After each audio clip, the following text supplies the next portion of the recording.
mean, I told you straight up, like, I don't expect any of the work that I'm doing for platform growth and with the books to really start to begin to gain any kind of groundswell until the next book comes out, Obvious Challenge, in spring of 2026.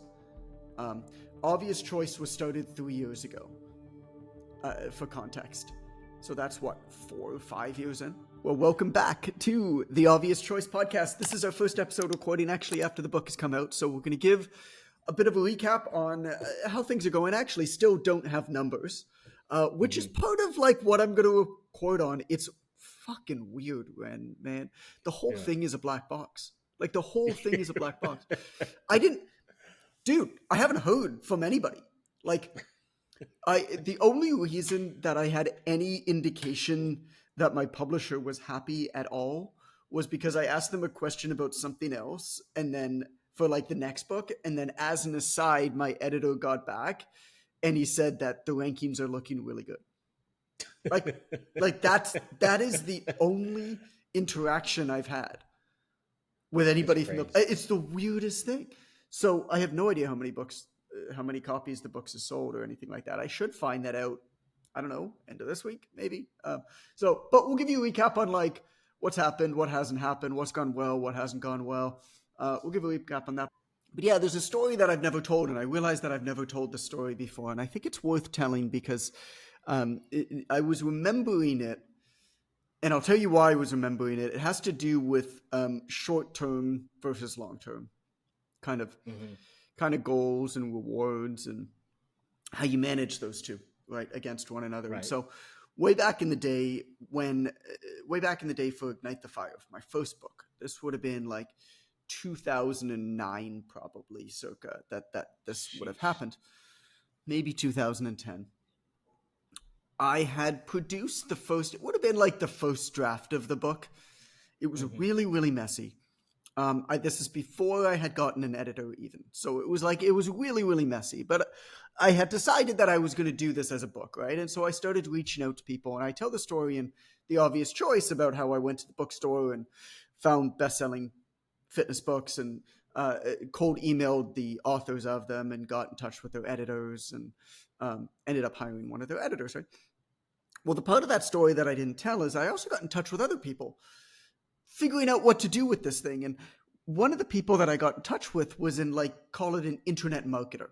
So at that point, I was reading fitness blogs and things like that. And I'd come across all of these lists of like the top online fitness entrepreneurs and whatever. And this is like the internet ebook heyday. So for those of you who were not around at this time, kind of around like 2010 for a number of years, these ebooks were selling for like $67 to $99 each. And it was ebooks. It was ebooks about everything, but professional development ebooks. It was ebooks about fitness, workouts, whatever. And the reason that they were selling for $67 or $99, and then there was upsell on upsell on upsells, because there were commission structures, and the commission structures for people who promoted them would often be upwards of 75 to 100%. So you put out an ebook for, call it $67. You actually give the person promoting the ebook for you 100% of that $67. But then you, of course, have upsells on the back end of it. And then you get 100% of the upsells, right? And there were different structures like that. Anyway, I got in touch with one of the guys who was promoting this thing, and he tried to convince me to turn Ignite the Fire into an ebook like this.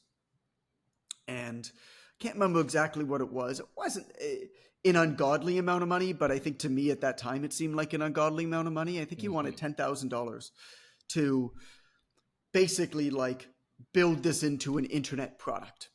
And so he was going to, take the book, put it on ClickBank. ClickBank is the service. It might still exist. I don't know. Is the service, the kind of the marketplace. He had his network of affiliates that were going to send it out. All of these promises, right? Whether he would have delivered them on them or not, I'm not actually sure. And I seriously considered it. And, the end of the story. Obviously, I did not go in that direction. I went in the direction of putting it into a physical book and selling it as a physical book. And I don't actually remember why I decided to do what I did. I don't remember why I decided to do it as a paperback book and not as a, call it an online product. But I was thinking back to that the other day, Ren, and here's the thing. I think I probably would have made way more money short term Yeah. if I made it an ebook. I really do. I think Ignite the Fire in 2010 and 2011 would have made me much more money than Ignite the Fire made me in 2010 and 2011 as a physical book. If I did it as an online product. I would be very curious to go back and split, go in that direction in the time split and see where my life would have taken me if I made that choice. Because I think about all of the things long term that Ignite has done for me. And I don't think they would have existed. I mean, if that was an online products like those ebooks, I mean, like they did not last more than 3 months, 4 months for the most part. They did their thing. They sold. Some of them, have sold for a couple years, but most of them didn't. But they certainly didn't get passed along. They certainly didn't build the reputation of the person. There are some examples like Eat, Stop, Eat, by Brad Pilon, but really, like, he was the first person to popularize intermittent fasting. So, that's perhaps an outlier case. How would my life have been different, do you think? If I had taken the more short-term approach and decided that I wanted to make more money, but built something that was perhaps less serious? It's an interesting question because for the listeners that weren't really maybe around then, or just just not aware, because there's a point in time up to which I find people just kind of didn't know that there was a such thing as online marketing of any Yeah. kind. Like it didn't really catch on. I could say conservatively that maybe Vaynerchuk was one of the people that sort of mass yelled at the universe to tell everybody that there was even such a thing.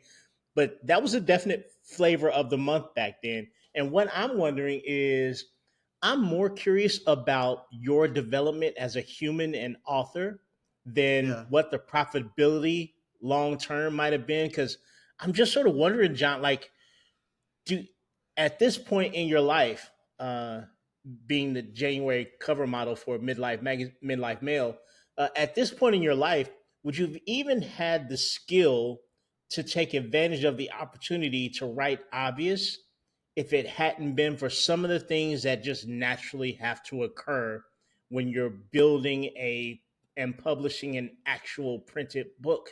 It seems like maybe you would have been behind, your skill would have been behind the series of opportunities that actually publishing Ignite the Fire prepared you for. Like the You're timetables of talking about things might have obvious been off. choice?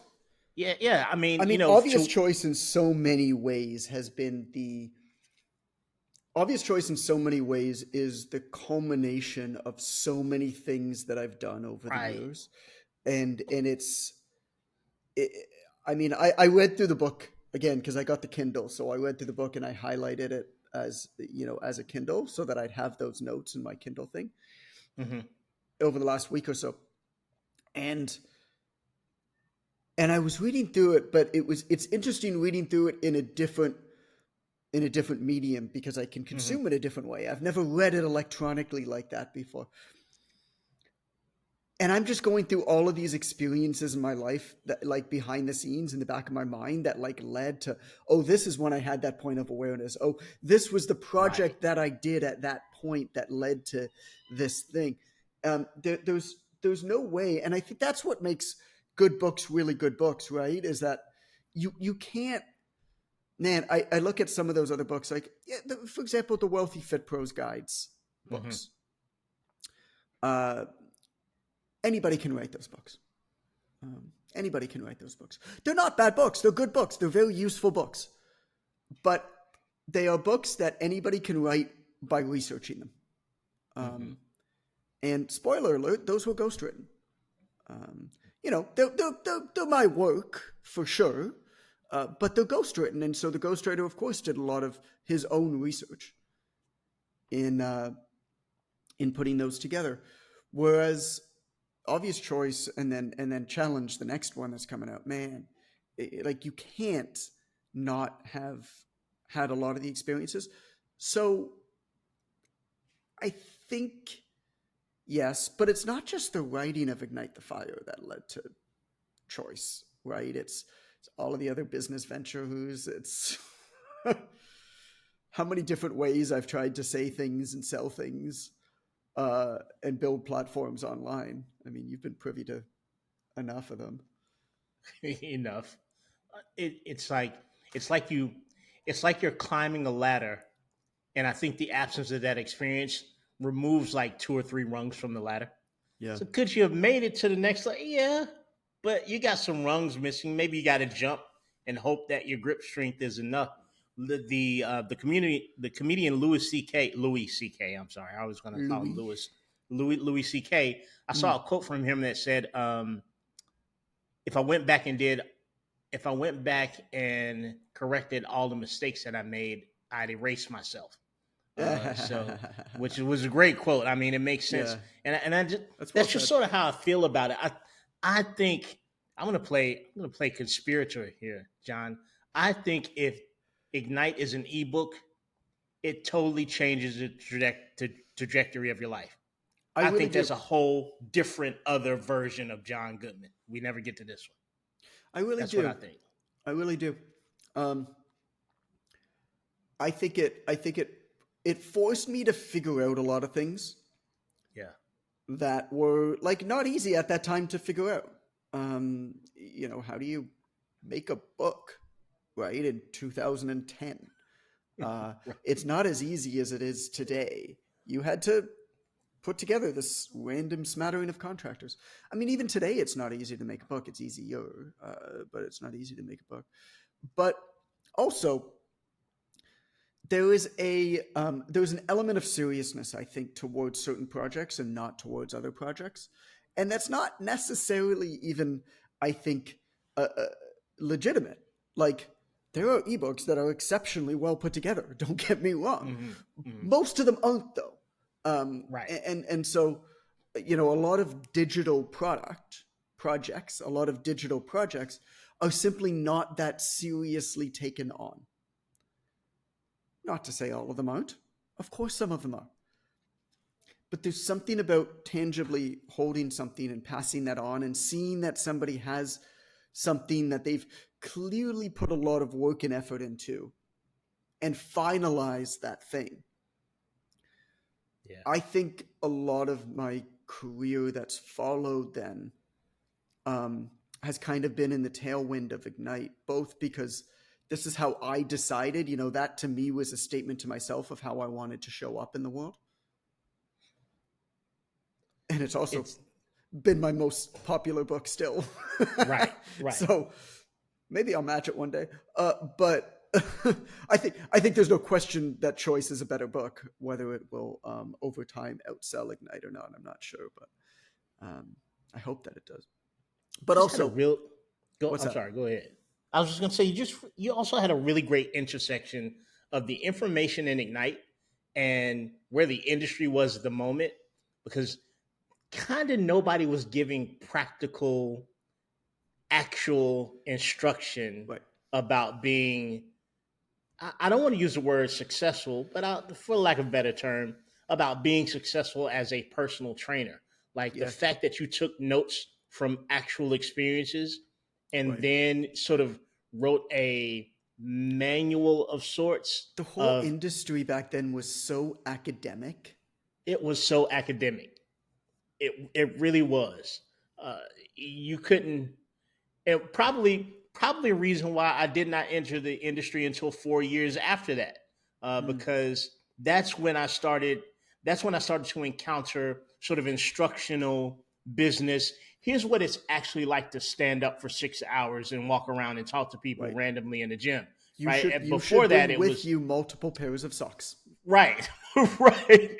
Before that, it was all this is the insertion point of the muscle, and here's the origin point, and here's how you activate it for your client. Like Yeah. most of what was in the industry then. So I think the as your dad often says about striking when that iron's hot, I think it was just a really appropriate time for practical application from a guy who says something like, I could have moved further away from where I worked for cheaper, but I paid a little extra and I was closer to the gym and my Right. mood was better as a coach and I could get there fat. Like nobody was talking about that shit back then, man. Yeah. I So mean, even it was now, not many really people are talking about it. even now, But even it's, now. that's I agree with you. I think that one of the reasons why the book hit was because it hit into this kind of bubbling underneath the surface, like cultural zeitgeist. Like a lot of people, I was not the first person to think these things. I think I was just the first Right. person to say them publicly in a way like that.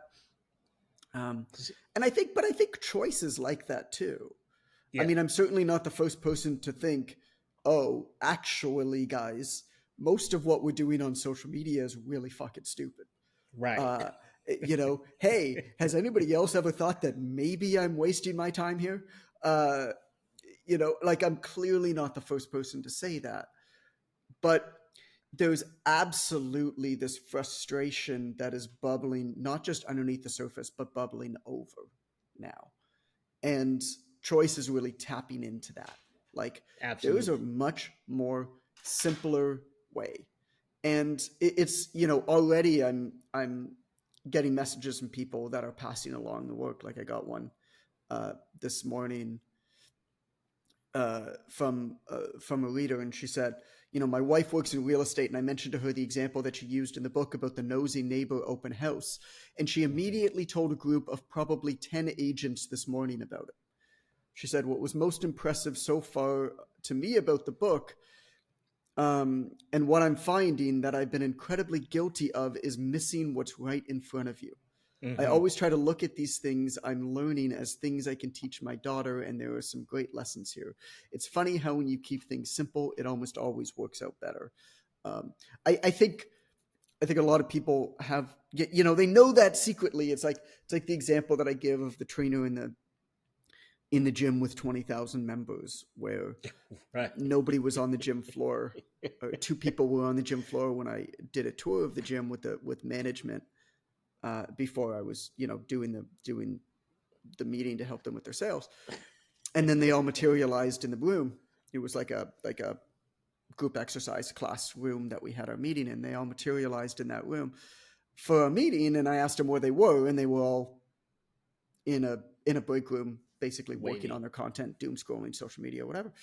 And Jenny, put up her hand and said, Poor Jenny. uh, uh, what can I do on Instagram to get more clients? And she showed me her phone, and she had 5,000 plus followers, 3,000 plus posts, and it was a beautiful Instagram. It was a really well done Instagram account. And I can't even imagine how many hours, hundreds of hours, maybe even thousands of hours she spent on it. And I just remember asking her, I was like, "Have you ever gotten a client from Instagram?" She says Nope. no. And I just didn't say anything else. I just didn't say anything else. And then she said, "Okay, so what type of content can I post?" And I just said, "What do you think is more valuable to you? 5,000 people on Instagram somewhere in the world who have kind of heard about you, who like a post that you made about what you ate this morning for breakfast, or 15 wealthy and well-connected people in this building right now at this very second?" And the air just left the room. You can kind of feel that sometimes. It was like Yeah. 30, 35 people in the room. There was 20 trainers, but it was all their sales staff and stuff too. So it was like 30, 35 people in the room. And you just kind of feel the air get sucked out of the room. And you just look around, just like every single person so clearly knew what they should have been doing all along, Right. but we're fighting it. And I get why they're fighting it. I get why it's harder to go up to a real person and speak to them. What do I say? What do I do? And so that's what we spoke about. We talked about we talked about how to do that on the gym floor. We talked about how they're basically from when somebody first joins the gym, how they can do a much better job in inviting this person and putting them into their initial, I forgot what they called them, but their sales staff, but they give it some nice name.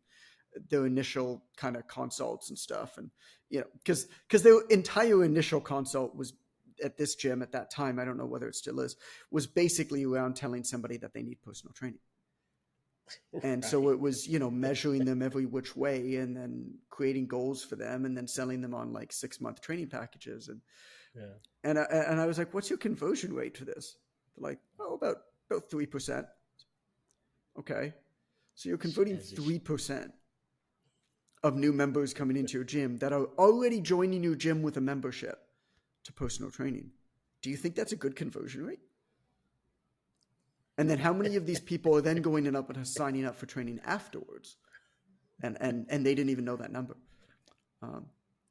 It's like, clearly here there's a different approach that needs to be made where you need to make them feel, much more comfortable and like they're part of the community. And it's so awkwardly obvious. You've got 100 people that come into your restaurant and say, "I'm famished," and three of those people buy a hamburger. Like something's gone wrong in the restaurant. Like yeah, right. literally people coming to a place where you can only do one thing. The only thing you do at a restaurant is eat something, and three out of 100 get something to eat. You've made some error at the door, sir. It's funny. I never My thought about it favorite. that way. It's crazy though, right? One thing you can do when you walk in here. One fucking thing you do in the gym. We all know what you want to get out of this. As soon as you came one in, thing you can do, and yet 3% of you are deciding to do it. 3 out of 100 will do a push-up. I mean, or yeah. So my favorite thing about Obvious Choice is it makes it okay to know not to do something that most people do. Here's what I mean by that. Yeah, tell me more. Almost every book in this space, let's just say that the audience was specifically online trainers. It's not. It's a book for it's a book for life, actually. But let's say it was specifically for online trainers. It's a business book. It's a life design book disguised as a business book. Disguised as a business book. And in my review, that's sort of what I indicated. Like, hey, be careful. You think you're about to read a business book and you're going to get a bunch of life lessons. So watch yourself. It's sneaky that way. But let's say it was just for that. It would be the only book in that category that would say it's okay to use social media. Also, it's not okay to use social media. There are two different games happening, and you will want to play the game that doesn't score you any points. I'm going to show you how to pick the correct game.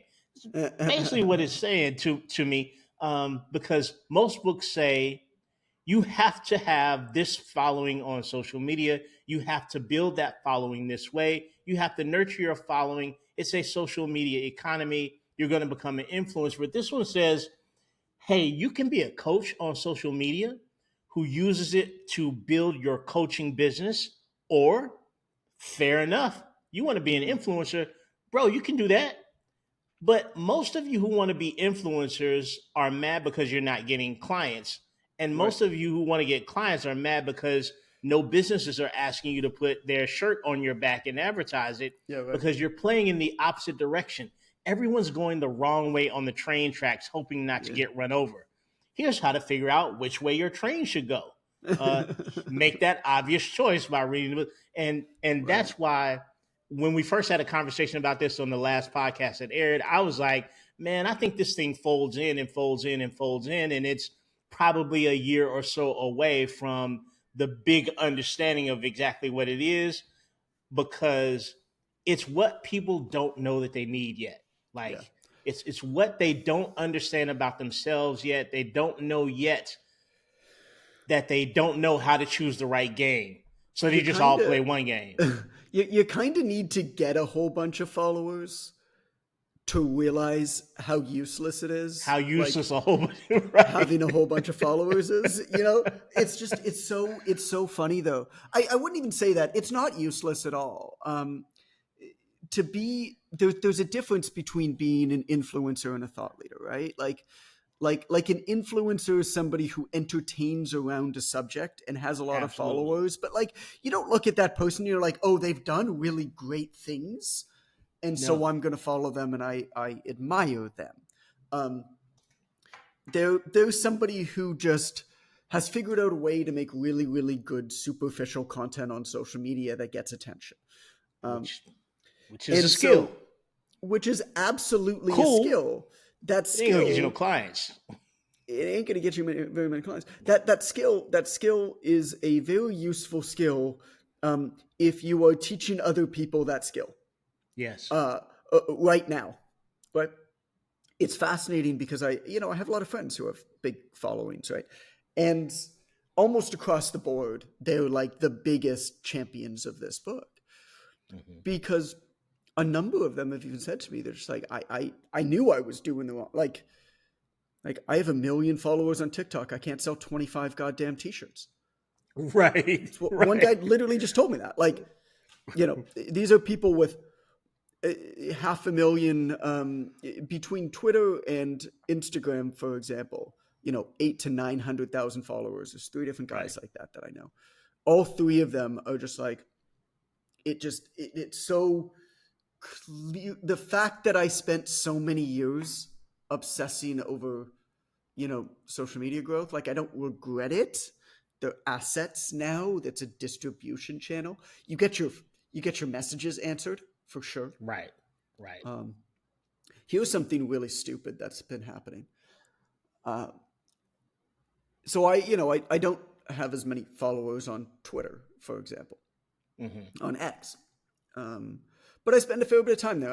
I like the community there for the most part. um, so I spend a fair bit of time there. And what's interesting is that a number of the people who I sent VIP copies of the book to, even if they are much more active on X and like not active at all on Instagram, they did not Hmm. share the book on X. They shared the book on Instagram and tagged me Hmm. because I look more important on Instagram. Right. And so them sharing the book is not because they want to support me. It's because they want to improve their own social status Hmm. by Yes. saying, look, this important guy sent me a copy of the book. Well, that would not have happened on Twitter because I don't look as important on Twitter. Right. And so they didn't share the book on Twitter. Isn't that interesting? That's what It's what so much stuff about the social media, like circle jerk kind of high yes. school cafeteria uh, little world. It just Oh man. it's so unbelievably frustrating in the short term and so completely comically irrelevant in the long term that It, I kind of just like fight not getting upset about it because I know just how irrelevant it is. But I'm just like, guys, like really, like you clearly spend more time and effort here. You're never on that other place. Um, you're so obsessed with your own world and what you see and how important you feel like something makes you look that it dictates your actions to this extent. It's like, man, that's wild. Uh, we are as professionals, we are more than ever before in the perception era of business, right? mm, I feel like 80s, 90s, maybe even early 2000s. We were in the we were in the production era of business. All the old books that I read and CDs and tapes. That's right, listener. I said CDs and cassette tapes yeah, that I used to listen to were about people who produced, whether it be those Nightingale Conant cassette tapes and CDs, Think and Grow Rich and win friend, how to win friends and influence people. All those things were they were sourced from people who had produced something in real world context and Right. had success. And that's who you were learning from. And then it quickly switched. No disrespect to Tony Robbins, because I know he's a dynamic speaker. He built his empire, but he's kind of dynamically speaking about being a dynamic speaker a lot of the times, right? I as a layperson, I can't point to anything in the real business world. It's not like he invented iPhone or something like that, Sure. right? And Sure. and then you get into the Vaynerchucks who've had some success in business, but a lot of what we see now in business learning is based on how we perceive the entrepreneur and their assumed influence more so than what they maybe did practically, which is cool. But because of that, things like what you just mentioned happen, and we would get coaches in the online trainer academy and online trainer mentorship who would say things to us like, I'm having trouble getting clients. Where are you sourcing clients from? Mostly through my social media. And then you go to their page and it's like 30, 40, 50,000, 100,000 followers. And you're like, you can't get 5 clients out of this. Right. And that becomes something that's, again, so obvious to us Right. from the coaching side, but something that they really just don't even notice. Like, but they're also afraid to use it. they are afraid And to, I you used to, and I got to talk used to to as somebody. well. Well, Yeah. no, afraid to use it because when you use your social media to generate business, you will get less engagement on your social media. Oh, absolutely. And so, how does Absolutely. that make you look to others, right? I mean, who cares? It's the answer. Right. Right. But The but they're middle of a afraid to launch use it. week They're afraid to use it because is a dead zone. because they're not going to get the views that they're used to, and 100%. that's become such an important part of their day is seeing the engagement for things that get these big pages. But I mean, this conversation comes down to like, and the idea of the story that I started with Ignite the Fire, where there was the decision between making it an ebook versus a physical book, and how the ebook probably would have made more short term. I think the reason why I started thinking about that was, I've got the online trainer mentorship, and then I've got these books that I'm working on, and there's other things, of course, too. There's Quick Coach. There's other stuff that I have as well, but they seem to be in conflict sometimes. That my authorship career, which is really my next stage personally, is authorship. Is very much dependent on me building a thought leadership platform, email list, social accounts. Like, I'm playing that game, very much so. That's just what the game that I decided to play. And I know it's a very, very long-term game.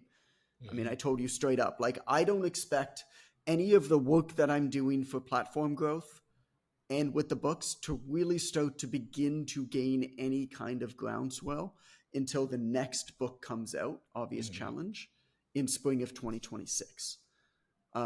Obvious Choice was started 3 years ago, for context. So that's what, 4 or 5 years in?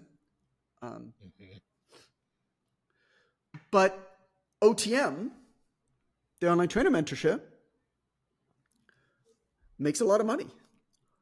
And if I put all of my efforts into the online trainer mentorship, we would make more money with that program. There's no question.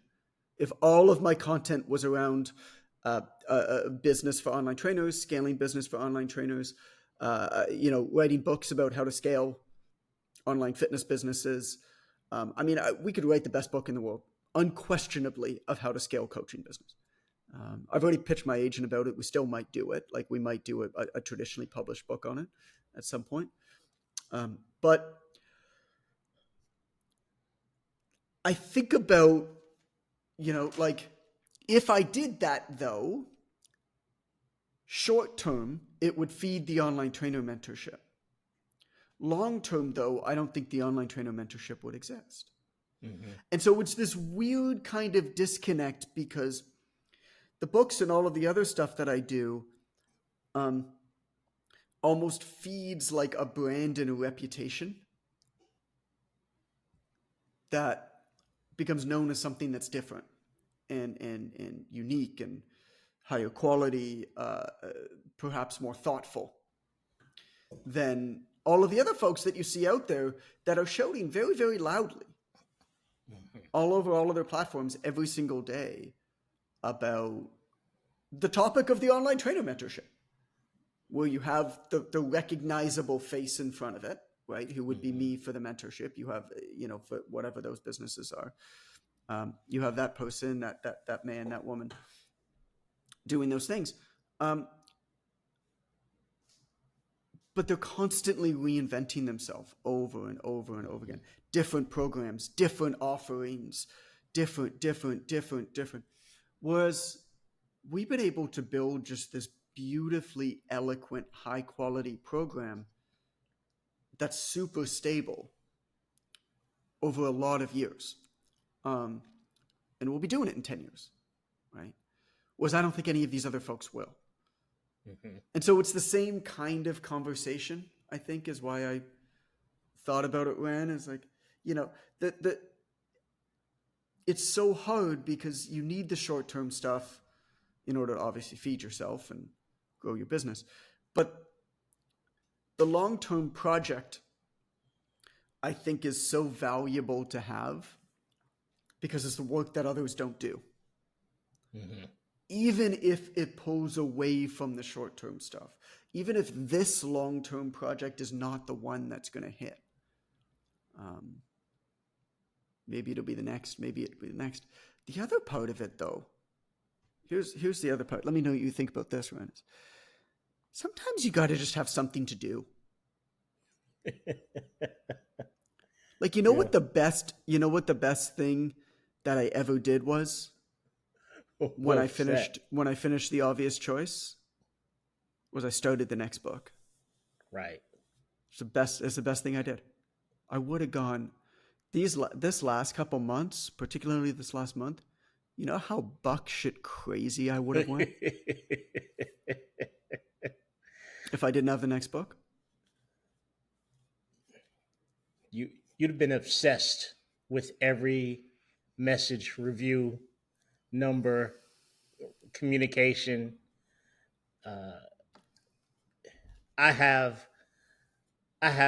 no investment in the Obvious Choice book, and yet I still find myself scampering to see if there's another. Is there another review? Was there another serious? review yet?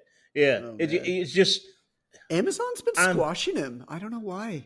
I'm consumed by your consumption of the subject. I think it's always like that when you've been adjacent to a process for a long enough period of time. It's a great lesson for our students across the PTDC instructional places, because for me and Amber. I can't speak for Amber, but I will assume as she installs trap doors in her kitchen. Whatever she's I would doing. assume, yeah, that's probably what she's doing. I would assume that because we were so closely involved in so many of your conversations, we just got to be close enough to watch and hear. We were close enough to hear the whispers, is how I put it. But for us, it was very much like permission marketing. And we've had that conversation on the podcast before, so that we feel invested in it, right?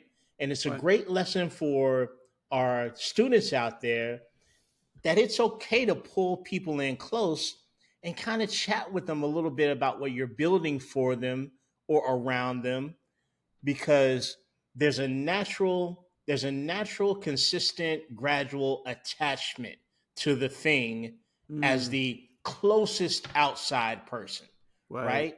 And then when it's presented, you have sort of a vested ownership in it.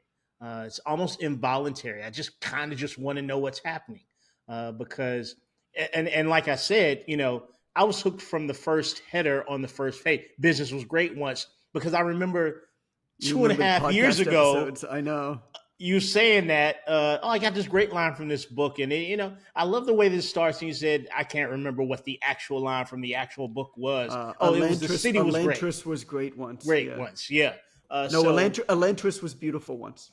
okay, so just knowing that as I read it, I had much more interest in every paragraph in the book than I would normally have in a book, and I think it's such a great it's such Right. a great example for me of what the power of sort of a permission based marketing could be, letting people in a little bit to let them know, here's where I'm going with this.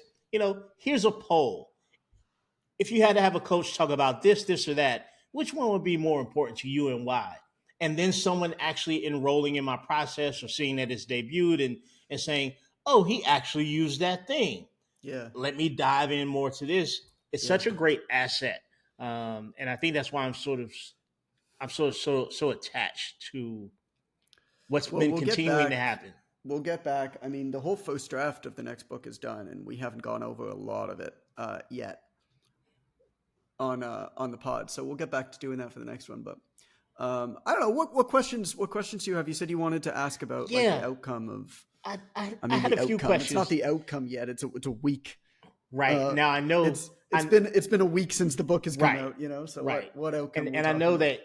that I was initially questioning numbers and stuff like that, but more Yeah. more so now after having this discussion, like, do you feel as if you've what often happens is someone will do something in the context of fitness. I've had clients lose hundreds of pounds and just not see that at all, right? Because of the way that the mind works. They would say things to me like, "When I look in the mirror, I see the same body." I'm like, "You lost 100 pounds, bro. Like it's Mm. not the same."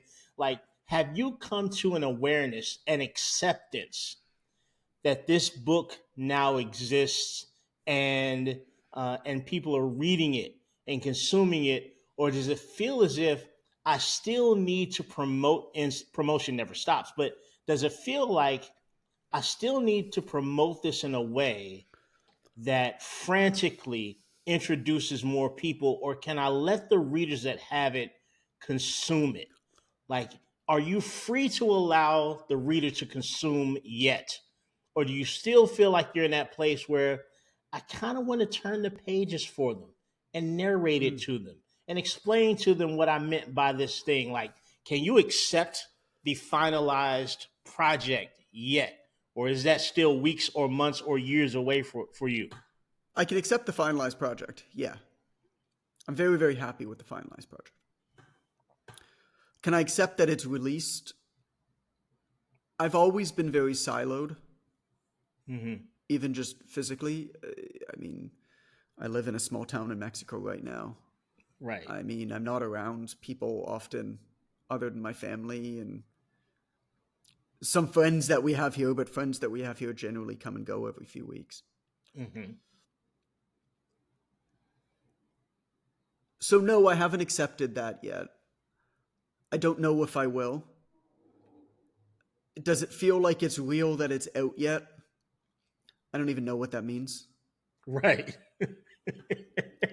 That's Do fair. I feel like the book has been successful upon launch? I don't even know what that means. I have no idea what. I mean, I know how many books I need to sell, give or take, in order to earn back my advance. I Mm-hmm. obviously haven't come close to that yet. I won't come close to that for a long time. I think that I will. Um, is my publisher happy? Are the people who worked on the book happy with the initial sales? I have no goddamn clue. Um, I really don't. I mean, I don't know. Perhaps it's something that I'll do better next time is I'll speak to them and I'll say, hey, what's a win for you? Can we Right. make this a little bit more tangible so that I know what I'm shooting for? But it doesn't seem like they care that much. I think because they understand the reality of the situation. They Right. knew when they signed me as an author that this was not going to be a book that was going to go super, super viral at launch. Mm-hmm.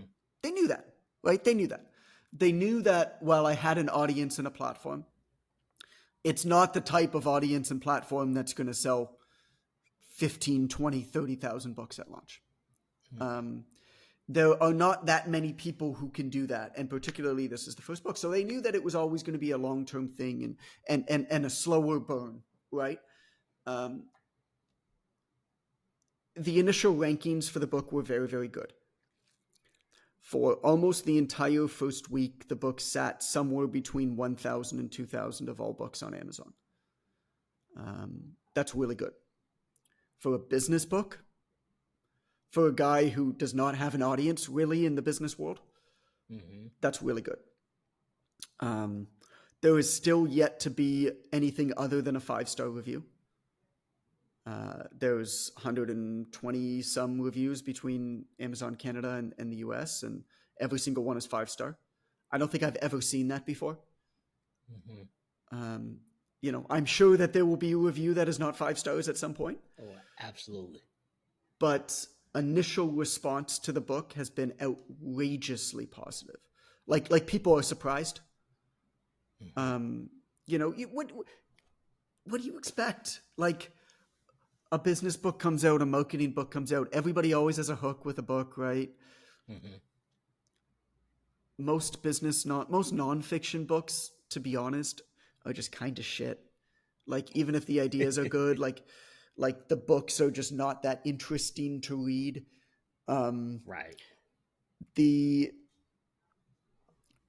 Or there's only really one or two kind of big ideas, and so once you get that, you just kind of start nodding your head for a while, and then you just put the book down. I think the initial response that I'm really happy about is how much people are already talking about how much they enjoyed the book, how pleasantly surprised they were, how useful they found it. Stories like the one that I told today where, other industries from ours, it's always going to start from my industry, right? It's always going to start. So, right. This person who texted me, Cassandra, is in the fitness industry, but her partner is in the real estate industry. That's how this stuff kind of extends out, right? And the fact that not only did she tell her partner, hey, there's this example about real estate, but like her partner immediately went and was like to 10 different agents and was like, yo, this is something we need to be doing. That's the kind of shit you have to happen with a book. I've gotten 4 different messages already. 4? More than 4. But 8-figure company owner buying it for his entire leadership staff. 9-figure company owner has already bought copies for his co-founder and a few of his other leadership staff. Somebody messaged me, and he owns 14 gyms. And one of the heads of one of his gyms, I've known him kind of throughout the years. One of the people who runs one of his gyms is reading it and basically said, like, we need to buy this for all of our, for all of our staff. So he reached out to me to talk about doing that. I mean, that's the kind of stuff that has to happen with a book. And whether it will continue or whether it won't, I don't know.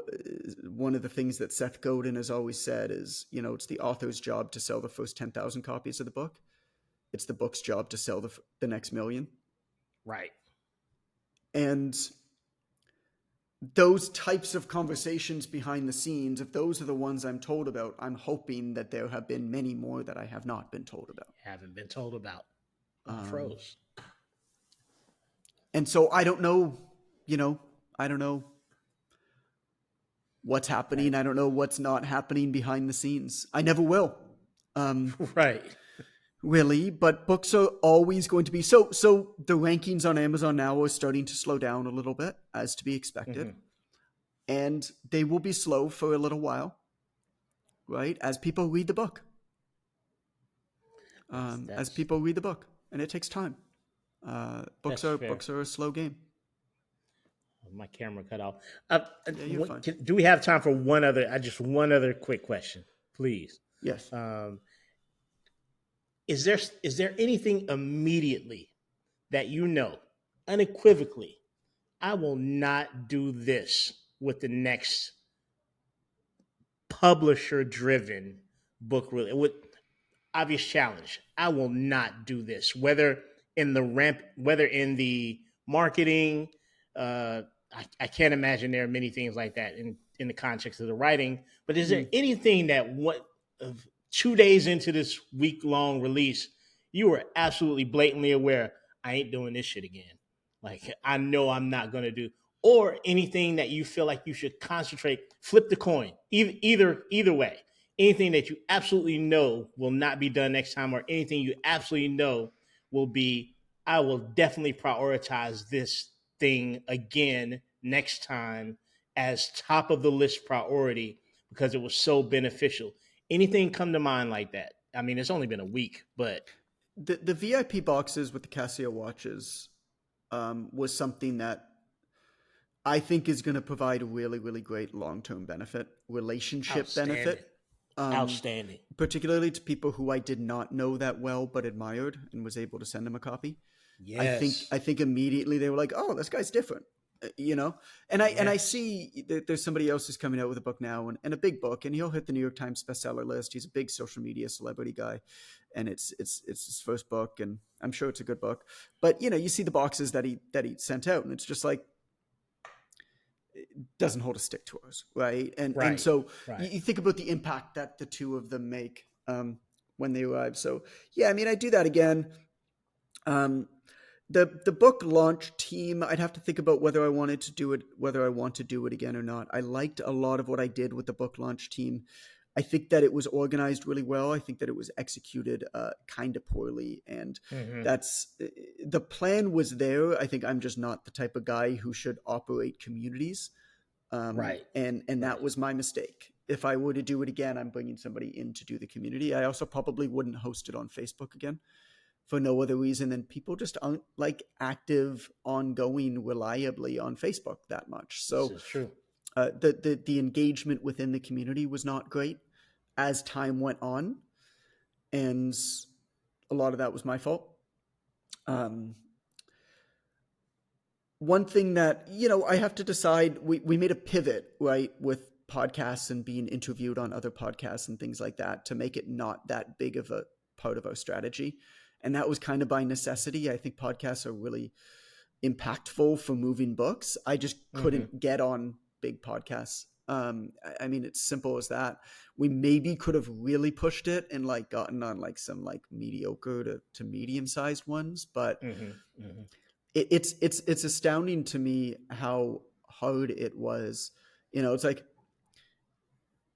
you're basically just interviewing the same 15 people on repeat. Like then this new guy comes along with this interesting sounding book that's introduced to you by somebody who you admire and somebody who you're friends with, and like people would just ghost me. Like oh yeah, Right, no, 100%, yeah, let's take this to a production team, I'll get right back to you.